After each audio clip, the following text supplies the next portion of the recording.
আপনার কাছে একটু জানতে চাই যে ওভারঅল হাম সংক্রান্ত বিষয় নিয়ে আপনার কিছু গুরুত্বপূর্ণ কিছু পরামর্শ বা উপদেশ।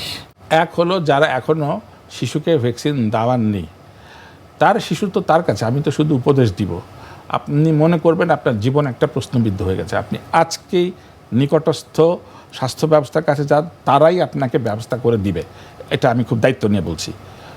এক, এবং এটাতেই যারা হয়নি আমরা আশা করছি যে অন্তত পৃথিবীতে একটা অসুখ থেকে আপনার শিশু নিরাপদ হয়ে গেল। দুই, যাদের হাম হয়ে আছে এই মুহূর্তে চিকিৎসা, তারা ভুল করে টিকা দিবেন না। আমি আবার বলছি, অর্থাৎ হাম যেই সময় তার থাকে, যেই সময় তার চিকিৎসা হয়, অনেকে ভাবে বাহ, তাদের চিকিৎসার একটা অংশ হিসাবে আমি হামের টিকা দিব। এটি করা যাবে না।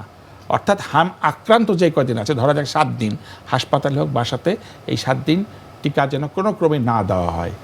3 হলো, আপনি বাচ্চাকে বাসায় নিয়ে গেছেন, খুব সংবেদনশীলতার সাথে, দায়িত্বের সাথে একটু তাকে অবজার্ভ করুন।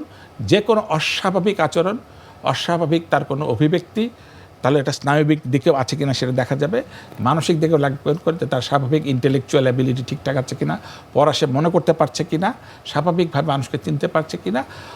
কোনো রকম কোনো অস্বাভাবিকতা হলে ব্যক্তিগতভাবে না করে চিকিৎসকের কাছে শরণাপন্ন হওয়াটাই আবেদন থাকবে।